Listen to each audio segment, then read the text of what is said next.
Akkam jirtu hordoftoota koo kabajamoo fi jaallatamoo nageenyi keessan qaccee addunyaa geettan hundatti isiniif haa baay'atu. Ani Shakuudha Shakuutii.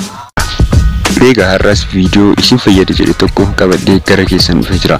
Viidiyoo kana irrattis dogongoroota gurguddoo yeroo bishaan dhugnu raawwannu. Dogongoroonni kunniin miidhaan isaan fayyaa keenya irratti gahan maalidha kan jedhu wajjin ilaalaa hanga xumuraatti nafaan turaan affeerraa kooti.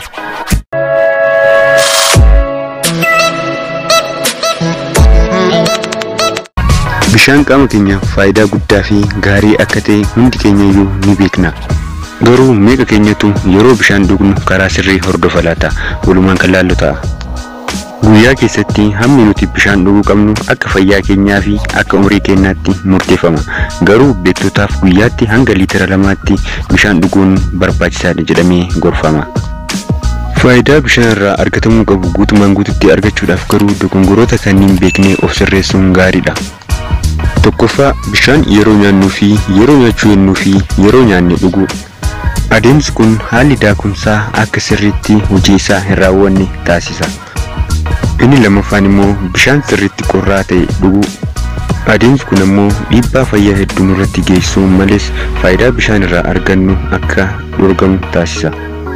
Fakkeenyaaf nyaanni akka hin daakamnee fi gogiinsi garaachaa akka uumamuu fi dhahannaan onnee keenyaa akka hir'atu taasisa. Kan itaan immoo fiigaa yookaan dhaabbannee dhuguu. Kun immoo hanga dheebonne san akka ittiin gammanne nu taasisa.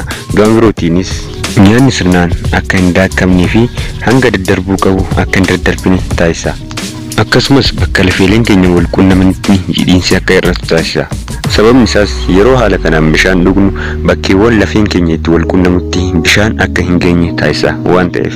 Kan ittaanu bishaan daddaffii yookaan jarjaraan dhuguu. Bishaan daddaffiidhaan yeroo dhugnu ariitii qaamni keenya qabachuu hin dandeenye waan itti kenninuuf kaleen keenya bu'aadha yookaan qullaadha jedhee waan yaaduuf dafee haala fincaaniitiin akka ba'u taasisa. Kanaafuu suuta jedhaa guyyaa keessatti yoo dhugne ni gorfama. Inni biroo ammoo yeroo dheebonne qofa dhuguu. Yeroo kanatti hamma qaamni keenya bishaan barbaadu san kennuuf hin dandeenyu. Sababni isaas guyyaatti liitira 2 fi sanaa ol akka dhugnu ajajamneerra waan ta'eef yeroo kanatti garuu haala kanaan bishaan qaamni keenya yeroo keessummeessu kan gahaa isaaf ta'e argachuu hin danda'u. Kanaaf yeroo qaamni keenya bishaan nu gaafate qofa dhuguun miidhaa guddaa nurraan gahuu danda'a. Inni taanu immoo yeroo hirribaaf deemnu bishaan dhuguu. Yeroo rafuu nuti bishaan kan dhugnu yoo ta'e hirriba keessatti tasa fincaan nutti dhufuu danda'a. Yeroo kanatti garuu atattamaan bahaniitiin yoo fincaahin kalee keenyaa fi afuuffee fincaanii irratti miidhaa guddaan gahuu danda'a. Kanaaf osoo hin rafin dura bishaan dhuguun hin eeyyamamu yookiin hin gorfamu. Sana malees yeroo kanatti battalumatti sammuun keenya waan dhiphatuuf sammuun keenya hojii akka hin hojjennee fi akka cinqamu taasisa. Kan biroo immoo pilaastikii yeroo tokko fayyadamneen irra deebi'anii fayyadamu. Pilaastikoonni saamsamanii bishaan wajjin gurguraman kan fayyadan yeroo tokko qofaafi. Iddoo tokko fi namoota tokko irratti immoo karaa dheeraa yeroo deeman pilaastikii kana dura itti fayyadamanitti bishaan guutanii dhuguudhaan ni fayyadamu. Kun immoo hormoonota nu keessa jiran ni miidha. Kaansarii fi qaama wal hormaata dhiiraa fi kan dubartiis akka miidhuu fi akka dadhabsiisu qorattoonni ni dubbatu.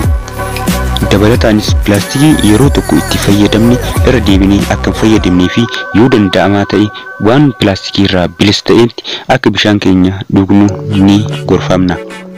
Kan itti aanu immoo bishaan kan nu barbaachisu ol yookaan humna keenyaa ol dhuguu. Qorattoonni kan nu gorsan namni ga'eessa ta'e tokko guyyaatti liitira 2 hanga 4 akka dhuguudha. Namoonni tokko bishaan faayidaa qabachuudhaan sanaa ol yeroo dhugan ni mul'ata. Kun immoo qaama keenyaaf dhiibbaa guddaa qaba. Sanbira tarees harka keenyaa fi luka keenya irratti dhiita'uun akka mul'atu ta'a. Kun kan ta'uuf afuuffeen fincaanii fi kaleen keenya biizii waan ta'uuf. Qorattoonni akka ibsanitti namoonni qamaan, namoonni alkoolii dhugan, namoonni sigaaraa aarsanii fi namoonni ispoortii baay'isanii hojjetan guyyaatti liitira 4 akka dhugan gorsu. Faayidaa qaba jedhanii sanii ol dhuguun garuu faayidaa isaarra balaa isaatu hammaata. Egaa hordoftoota koo kabajamoo fi jaallatamoo viidiyoo kiyya daqiiqaa 5 kanarraa barumsa guddaa fi barsiisaa ta'e ni argattu jedheen abdadha.